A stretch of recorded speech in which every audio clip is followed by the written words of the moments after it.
Hey there. Here we go again with more drama, this time in Niger.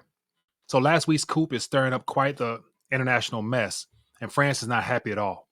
They've denounced and condemned the junta, demanding that President Bazoum gets back in power ASAP. But the coup supporters aren't backing down, and they're even attacking French interests, including their precious embassy in Niamey. Now let's talk about the ousted President Bazoum. Some folks are saying that the coup happened because of the growing jihadi violence and his failure to secure the nation, but there's definitely more to the story than what we will ever hear about from the mainstream media.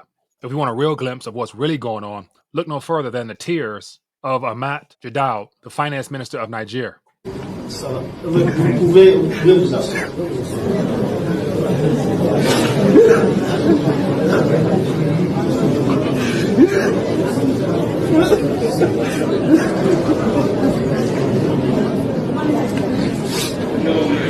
This video appeared online recently, and apparently he was given 48 hours by the military after the coup to explain the country's missing finances and stolen money. And if he didn't comply, he would face execution by a firing squad. I bet that's something you didn't hear from the mainstream media.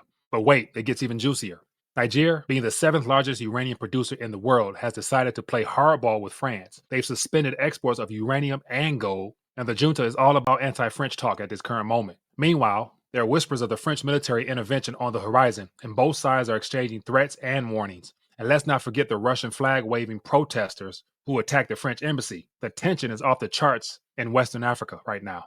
Over in the US, they're keeping a close eye on the situation and condemning any effort to seize power by force. But hey, let's not forget some of this mess might be America's doing as well. Yes, the coup leader was trained by US Special Forces, adding to the skepticism and caution surrounding this whole affair. Another thing worth mentioning, let's not forget that just this past April, French President Macron was talking big and bad about dumping the dollar and even went as far as wanting to attend the BRICS summit next month. Could this be a little payback from the globalists by instigating and possibly funding this disruption of the France's colonial claims in that country? Not sure, but wouldn't put it past them one bit.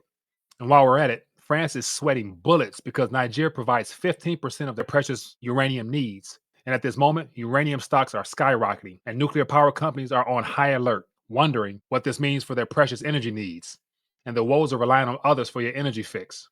But the real plot twist is the looming Russian influence in Africa. Some headlines are claiming that Putin's eyeing Niger and the whole West African region. But in reality, all of Africa is looking to Russia for help and a strategic partnership to break free from the Western and European colonizers. So right now, this has turned into one wild geopolitical soap opera. To make things even worse, it appears that some bordering countries are a part of the ECOWAS, a 15-member state bloc of which 8 countries are French-speaking, 5 are English-speaking, and the remaining 2 are Portuguese-speaking, have decided to defy the passing of sanctions on Niger. We have Guinea, Burkina Faso, and Mali have defied ECOWAS sanctions in support of Niger. These nations facing Western sanctions have decided not to punish Niger, along with Algeria and Libya, calling the embargo inhumane and immoral, also oppose ECOWAS' controversial decision. So this united stand shows that the African country's willingness to support Niger, despite external pressures, raising concerns about ECOWAS, regional relations, and foreign sanctions. To me, it looks like this could be the start of an African revolution in the making. If so, it's exciting to see some countries standing up and resisting their oppressors. So folks, buckle up and get your popcorn ready. This Niger coup is far from over, and there's no telling where it'll lead. But one thing's for sure, the world is tired of corrupt criminal gangs disguised as governments. That's just my opinion, and I'm sticking with it. I'm curious to hear yours. Let me know what you think is going on. If you found any value in this, hit that thumbs up button and share this so more people can find out an alternative perspective from the mainstream lies we're being fed every day. Anyway, catch you on the next one.